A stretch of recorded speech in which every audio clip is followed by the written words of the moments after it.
Good afternoon. My name is Chandra Williams Davis, and I will be presenting to you uh, evaluation and assessment data on my target student, Caden Brown, who is a sixth grader at Henderson Middle School in Little Rock, Arkansas, in the Little Rock School District. Caden is a sixth grader who is age 12. He's also one of my personal English students in my class. I chose him to be my target student because he currently has an IEP. He has behavioral and emotional disabilities or issues, and some kind of way through some loss of paperwork or document keeping, he was removed from my English class the third week of school and placed randomly with a schedule that did not have an English core class. So because he missed out on a semester's worth of skills, I felt it was best to try to use him as a target student and maybe bring forth some skills or give him extra support in the assessment module. I've also advocated for him and gotten him into our credit recovery course that only my school offers in the Little Rock School District.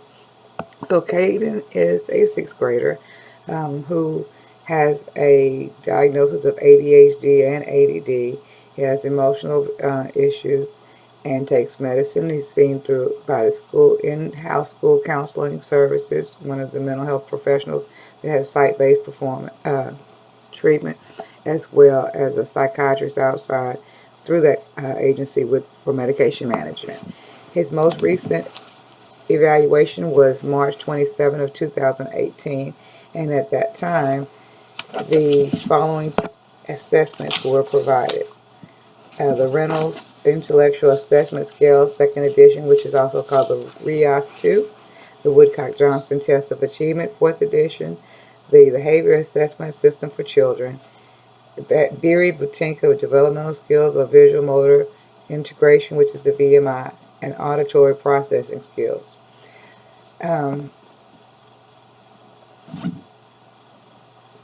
Caden does not qualify for occupational therapy services, and he does not receive services for speech. He has been receiving math and English resource services since elementary school.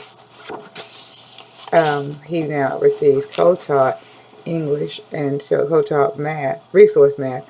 However, I'm thinking of making the recommendation for him to receive resource English because a large class with 24 to 25 students is very inappropriate for a student with ADHD and behavioral issues, especially when anyone can be placed in his classroom at random that he might have a problem with.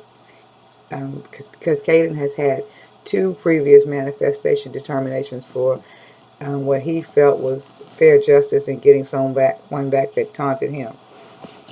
The following data was reported from his most recent evaluation.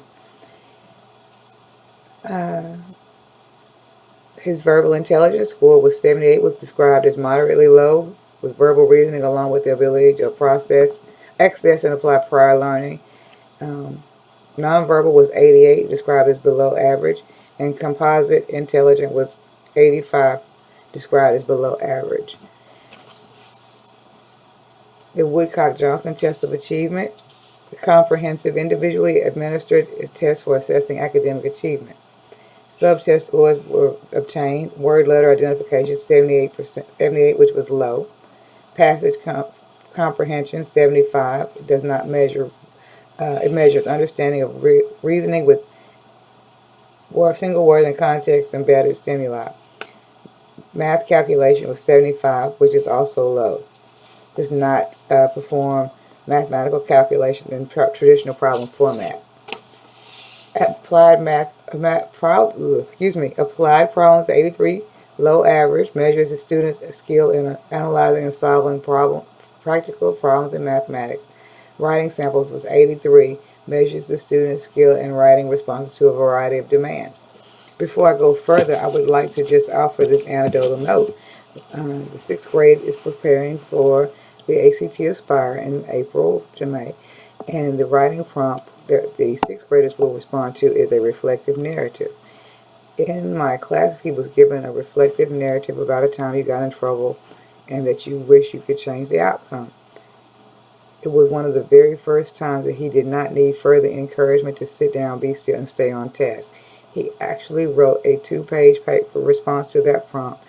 Sentence structure was fairly decent for someone working at fourth grade level. We were very impressed. We shared it with the principal, the many teachers, and he was very proud of himself.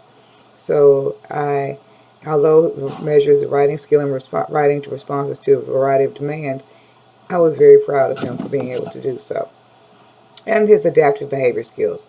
Caden scored clinically significant or at risk at most sub-tests.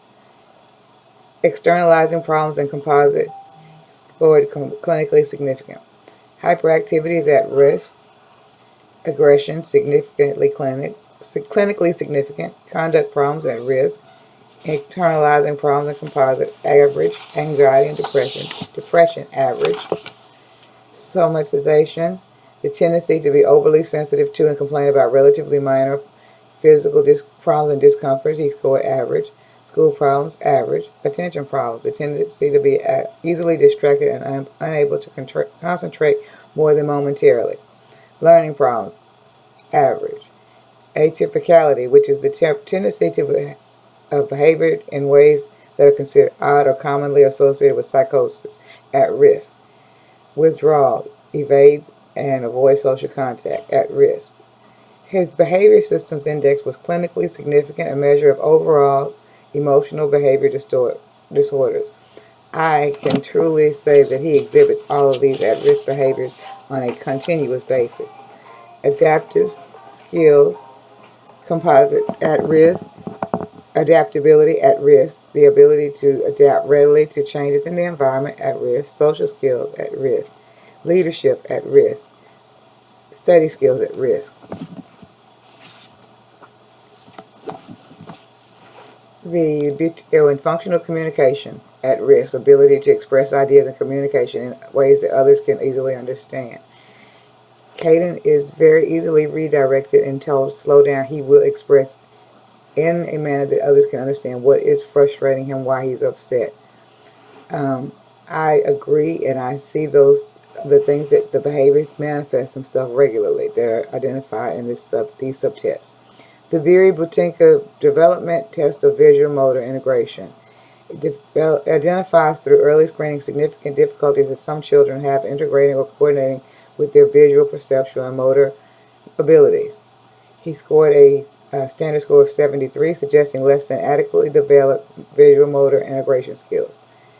The Test of Auditory Processing Skills, 3rd edition, is individually administered assessment of auditory skills necessary for developmental use. He scored an 8 on word discrimination subjects, which is below average. The normal curve description is 85 to 115.